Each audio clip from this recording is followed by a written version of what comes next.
पाकिस्तान से पक्की यारी पाकिस्तान के लिए ईरान ने आबनाए हरमज़ खोल दी।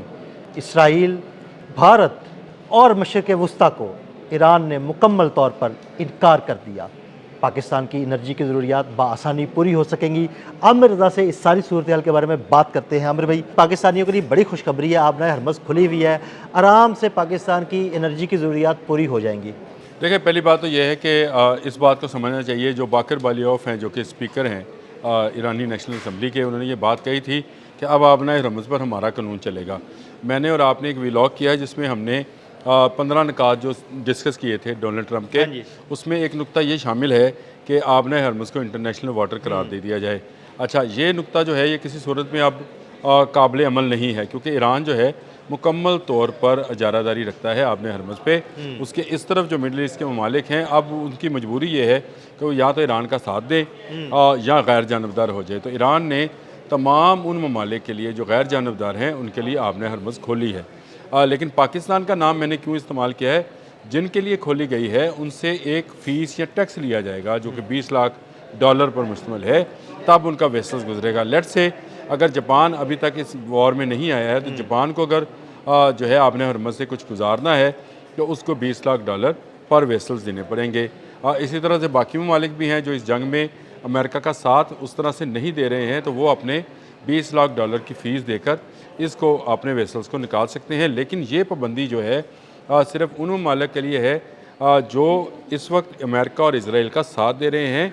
वो उनके लिए आपने सही लफ्ज़ इस्तेमाल किया कि आबनाए हरमज़ बंद है और बंद रहेगी। पाकिस्तान में जो मामला है, पाकिस्तान की पक्की यारी जो है वो ये है कि इनसे $20 लाख नहीं लिया जाएगा। अब आप अंदाज़ा करें, ज़बरदस्त खबर है ये तो। जी बिल्कुल ज़बरदस्त खबर है कि पाकिस्तान को अगर ये $20 लाख पे नहीं करने हैं, तो पाकिस्तान के लिए अगर कतर से गैस आती है या सऊदी अरब से तेल आता है तो उस पर ये ईरानी टैक्स जो है नाफिज नहीं होगा। और आमिर भाई, अगर ईरानी टैक्स नाफिज नहीं होगा तो ज़्यादा महंगी गैस या तेल नहीं होगा, और जो ममालिक ये एक्स्ट्रा टैक्स दे रहे हैं $20 लाख का, वहाँ पर अगर तेल और गैस जाती है तो वहाँ पर कीमतें ज़्यादा बढ़ जाएंगी। ठीक है, मुझे सबसे ज़्यादा खुशी ये है कि भारत को जो है, भारत को एक गैस का वेसल्स गुजारने दिया गया, $20 लाख लिए गए। लेकिन अब उनके लिए भी शायद ये शर्त जो है ख़त्म कर दी जाए और उनको उन ममालिक में शरीक कर लिया जाए जो इसराइल का साथ दे रहे हैं ईरान पर हमलावर होने के लिए।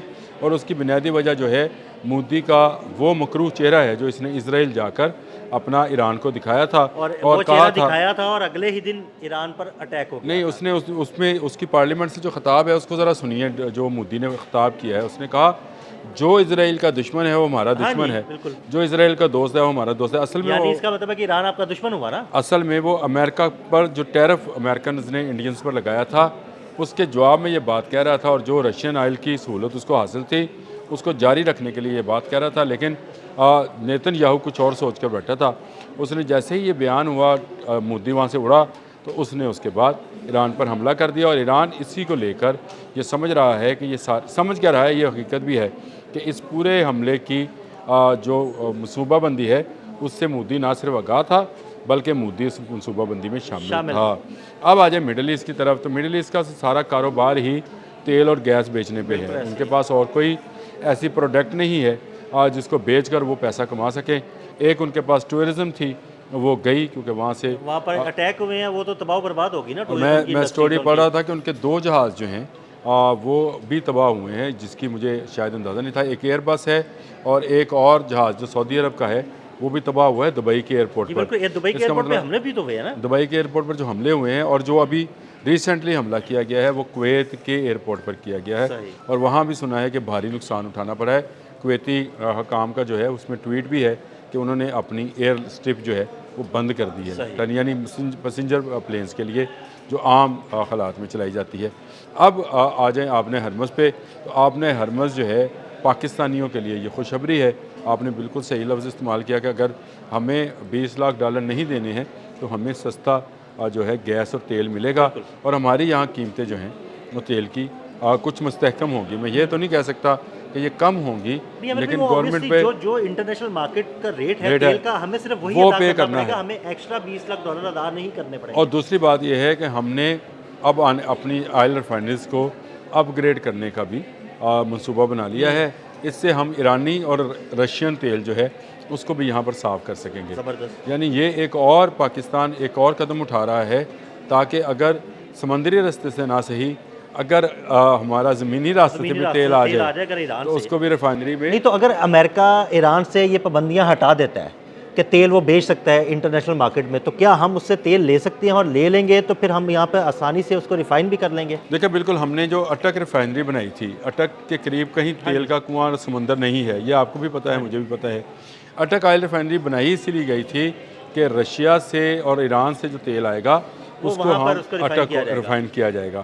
لیکن وہاں پہ ہوا یہ کہ دنیا 2 بلاکس میں تقسیم ہو گئی، ہم ایک بلاک میں چلے گئے. رشیا جو ہے وہ ہم سے ناراض ہو گیا، انڈیا کو تیل دینا شروع ہو گیا.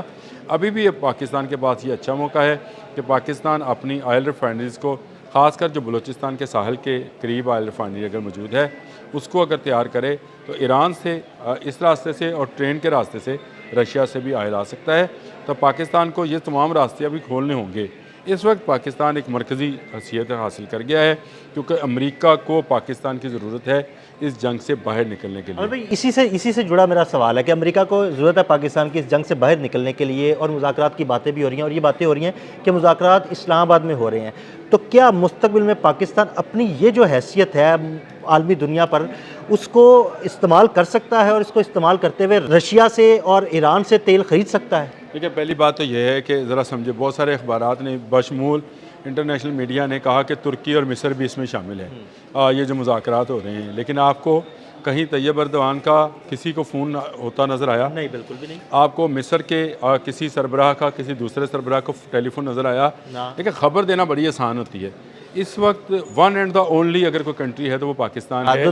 دو خبریں ہمارے سامنے آئی تھی کہ جی فیلڈ مارشل کا اور ٹرمپ کا رابطہ ہوا، اسی طرح ہمارے ڈپٹی پرائم منسٹر کا اور ایرانی وزیر خارجہ کا رابطہ ہوا، اور اسی طرح ہمارے وزیر اعظم کا مسعود پزشکیان سے رابطہ ہوا. ٹیلی فونک رابطہ تھا.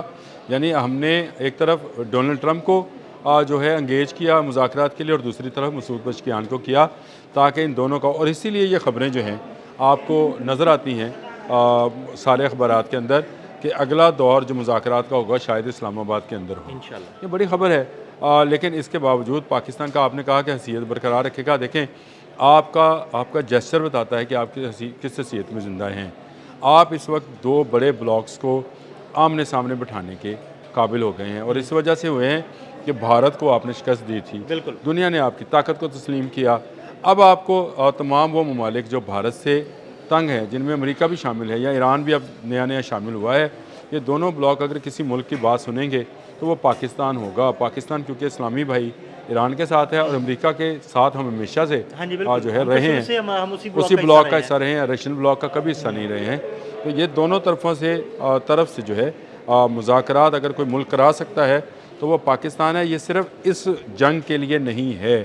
آپ دیکھیے گا آنے والے وقت میں اگر مڈل ایسٹ میں بھی کوئی ممالک کے اندر مسائل پیدا ہوں گے تو اس میں بھی پاکستانی ہی دیکھیں پاکستان نے مڈل ایسٹ کے سب سے بڑے ملک سعودی عرب کے ساتھ معاہدہ کر رکھا ہے، اور یہ پاکستان کی ایک الگ قوت ہے. آج بھی پرنس محمد بن سلمان نے جو ہے اگر ٹیلی فون کیا ہے تو وزیر اعظم شہباز شریف کو کیا ہے. میں نے یہ خبر ابھی دیکھی تھی، ان کو ٹیلی فون کیا. تو اس کا مطلب یہ ہے کہ پاکستان ایک مرکزیت حاصل کرتا چلا گیا ہے، اور اگر آبِ ہرمز پاکستان کے لیے ایران کھول رہا ہے تو یہ کوئی بڑے اچنبے کی بات نہیں ہے. لیکن ہاں عوام کے لیے خوشخبری کی بات ہے کہ گورنمنٹ کی جو کوششیں ہیں اس کے نتیجے میں پاکستان کو تیل اور گیس کی وافر جو ہے ملتی رہے گی. اور آنے والے دنوں میں اگر ہم اپنی ریفائنریز کو جو ہے اپ گریڈ کر لیتے ہیں تو پھر ہمیں ایران سے یا رشیا سے تیل لینے میں بھی کوئی مسئلہ نہیں رہے گا. اور پاکستان جو ہے ایک ایسی صورتحال سے فائدہ اٹھا رہا ہے جب دنیا کے تمام ممالک کی نظریں پاکستان کے فیلڈ مارشل اور پاکستان کے وزیر اعظم. بہت شکریہ عامر بھائی. جی بالکل، عامر بھائی نے بڑی تفصیل کے ساتھ اس سارے معاملے پر روشنی ڈالی. مزید اپڈیٹس کے لیے ہمیں فالو کرتے رہیے. فی الحال کے لیے اجازت دیجیے گا. اللہ حافظ.